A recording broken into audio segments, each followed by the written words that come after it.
n'oublie pas d'activer la cloche des notifications pour voir les prochaines vidéos qui vont arriver. Bonsoir. Salut tout le monde, c'est Jérém et aujourd'hui on se retrouve pour une vidéo particulière puisque c'est la première fois que je fais ça sur ma chaîne. Des critiques de films, ça fait très longtemps que j'avais envie d'en faire et je pense que c'est le moment, j'ai envie de changer un petit peu ma chaîne. Je vais pas changer son contenu mais je vais le faire un petit peu évoluer. Et étant donné que je suis fan de cinéma, je me suis dit les critiques de films et de séries, je pense que c'est un truc plutôt pas mal à faire et certes beaucoup de gens le font mais je me suis dit pourquoi pas moi. Donc pour cette première critique sur ma chaîne, on va parler d'un film que je n'aurais jamais pensé traiter un jour sur cette chaîne. Il s'agit de Ça, chapitre 2. Eh bien écoute, je vais en faire une critique, c'est parti.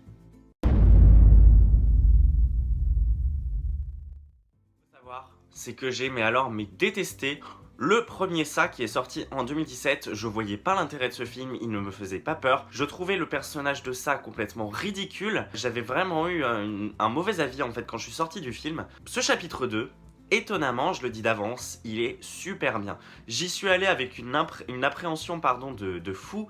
Je me suis dit ouais, ça va être comme le premier, ça va être ridicule, ça sert à rien d'aller payer pour aller voir un truc comme ça, sachant que j'avais pas aimé, voire même vraiment détesté le premier. Et ouais, bonne surprise, le personnage de Ça n'est pas si ridicule que ça. Et non, il y a une bonne histoire, 2h50, parce que le film dure 2h50, faut s'accrocher, parce que ça fait un petit peu mal aux fesses quand même de rester assis pendant 2h50. Mais globalement, tellement l'histoire est quand même assez prenante, les 2h50, on les voit pas vraiment passer, et l'histoire se suit sans vraiment de soucis. Et c'est pas plus mal. Je trouve que ce film, c'est pas un film par exemple comme un Conjuring, un Chucky, un film de genre où va y avoir des jumpscares à la con un peu toutes les 5 minutes, comme un Annabelle par exemple récemment. Ça, chapitre 2, c'est plus particulier, c'est-à-dire qu'il cherche pas nécessairement à vous faire sursauter, à vous faire flipper, mais plus à angoisser et à se dire mais qu'est-ce que c'est que ce truc? Vraiment à se poser des questions sur le personnage. Et sur toute son histoire et surtout du coup les personnages humains, parce que j'en oublie pas bien sûr les personnages humains dans le film, parce que c'est eux qui construisent le film principalement. Donc non, globalement ça est une bonne surprise, et les personnages principaux qui sont donc les versions adultes des enfants de la version du premier chapitre de 2017, avec Jessica Chastain qui joue Beverly, James McAvoy qui joue Bill, des grands acteurs comme ça, et je vous avoue qu'au début du film, j'ai eu un petit peu de mal pour certains à me remettre qui était qui en fait. Notamment pour les personnages d'Eddie, de Stan ou de Richie. J'ai eu un petit peu de mal après les personnages de Mike, Bill et Beverly et Ben. Ben, ça paraissait un peu crédible. Disons que ceux-là sont plus faciles à reconnaître parce que les acteurs, ça c'est impressionnant pour par exemple ces 4 derniers, les acteurs enfants et adultes ont quand même beaucoup de traits en commun, surtout pour Beverly par exemple. Donc on se dit, waouh, c'est quand même impressionnant d'avoir choisi des acteurs comme ça, aussi ressemblants, aux enfants. Ben, voilà, c'est un peu le cliché de beaucoup de films, genre le petit gros il y a quelques années, puis quand il devient adulte, ça devient un super beau gosse, évidemment, l'acteur qu'on a vu dans Beauty and the Beast, il me semble. Non, globalement ça va. Après voilà, pour les 3 autres, c'est un peu plus particulier parce que les acteurs sont pas non plus les copies conformes des enfants, mais au moins ils ont fait un effort sur ça et c'est vraiment cool. Ce que j'ai apprécié dans ce film, évidemment je le fais sans spoiler, c'est que on en apprend un peu plus, je dis pas énormément, sur les origines de Ça. J'ai pas lu les romans, donc je sais pas si dans les 2 bouquins de Stephen King, on connaît plus en détail les origines de Ça. Mais dans ce chapitre 2, on l'en voit un petit peu avec des délires de rituels, de chamans, il y a des millions d'années, il y a ça qui est arrivé. On n'en montre pas plus, et c'est un peu dommage parce qu'il tease vachement sur le fait de toute cette histoire en fait autour de lui, mais sans en dire plus. Ça, j'avoue que c'est un peu une frustration. Je suis sorti du cinéma en mode « Ah ouais, putain, c'est hyper frustrant » parce que c'est un peu ça qui m'a quand même vraiment plu dans le film, c'est qu'on retrace quand même les origines de Ça. Par exemple, le passage qu'on a tous vu dans la bande-annonce, c'est pas un spoil, le passage de la vieille dame qui dit que c'était son père qui a racheté un cirque, etc. Et le passage de la bande-annonce, toujours, je reste sur le passage de la bande-annonce où on voit le personnage de Ça en...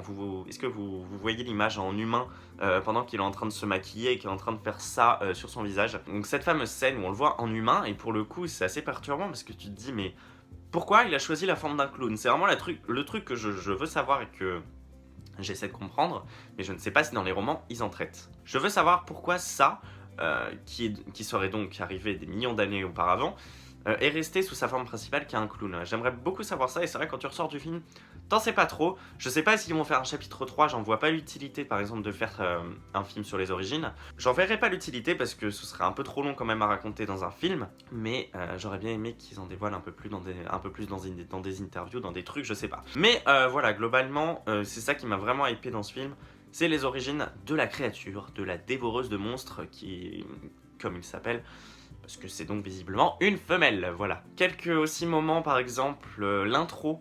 Là, c'est un tout petit spoil, donc si jamais vous voulez pas être spoilé sur l'intro du film, je vous invite à avancer un petit peu.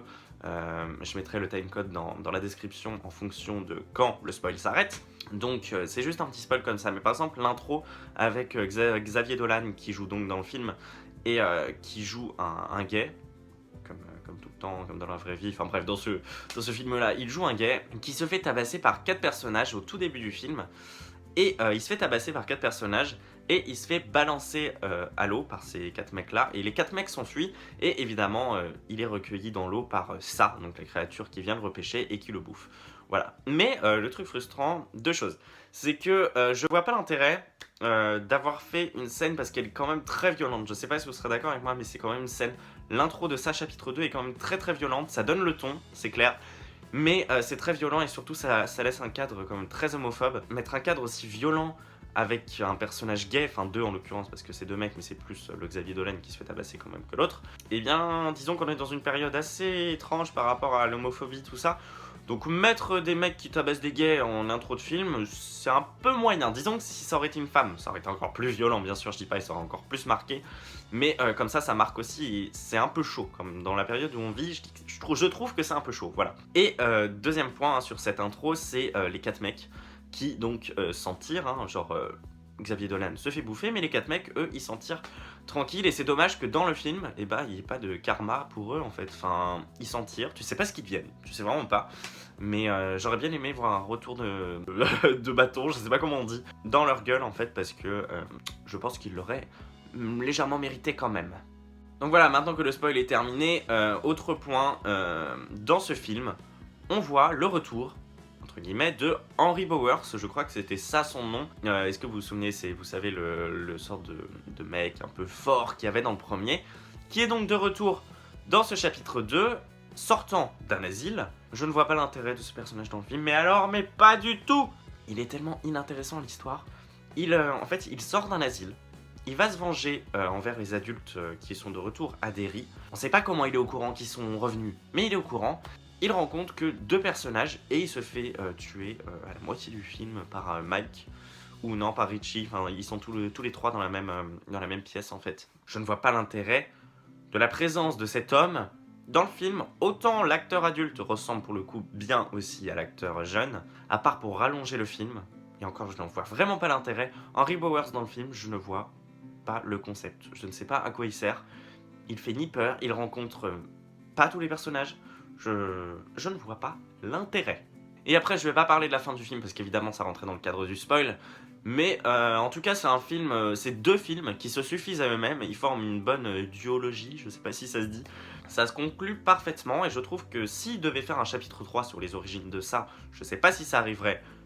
Mais on est en 2019 et dans l'ère où tous les films font des suites à la con comme ça facilement, ça m'étonnerait pas. Mais c'est une duologie qui suffit à elle-même et globalement, vraiment, c'est un très bon film. Parce que l'histoire est cool, le retour des personnages est vraiment sympa, les personnages ont vraiment de la gueule. Les personnages adultes, leurs flashbacks sont un peu faciles pour certains, parce qu'on voit beaucoup de flashbacks sur les gamins. Notamment le personnage de Mike, le noir en fait, le personnage noir, c'est pour vous situer, qui demande à tout le monde de revenir à Derry. On le voit pas beaucoup lui. Étonnamment, c'est lui qui rappelle tout le monde, mais on le voit très peu. Par exemple, au moment où chacun des personnages doivent trouver quelque chose, lui, on le voit 5 minutes, par rapport aux autres, où ils ont droit à 15 minutes chacun, etc. Donc ouais, un petit peu déçu en ce qui concerne le personnage de Mike, parce que la plupart sont vraiment bien dispatchés, en fait, c'est vraiment cool de les suivre. Et le personnage de ça est vraiment très très cool et moins ridicule, je vous l'assure, que dans le premier. Donc voilà, si vous voulez aller voir ça, eh bien je vous encourage à aller le voir. J'aurais peut-être pas dit ça il y a 2 ans et j'aurais jamais pensé dire ça. Mais du coup, je suis un petit peu dans la panade parce que je ne sais pas si je dois l'apprécier ou l'aimer. Le personnage, hein, je parle. Ouais, parce que du coup, étant donné que j'ai détesté le premier, mais au plus haut point et que j'ai vraiment bien aimé le 2, je ne sais pas trop comment me positionner par rapport à ça, chapitre 1 et 2 du coup, mais vraiment, en fait, ça dépend de vous, ça dépend de vous. Si vous aimez les films un peu faciles, vous aimeriez le premier, c'est sûr. Si vous aimez les films un peu plus angoissants et un peu plus axés sur les histoires, les personnages, etc., le 2 est vraiment super sympa de ce point-là. Donc voilà, pourtant c'est le même réalisateur, donc je comprends pas comment d'un même réalisateur, quand même, entre deux films d'une même saga, je peux détester et adorer. Bref.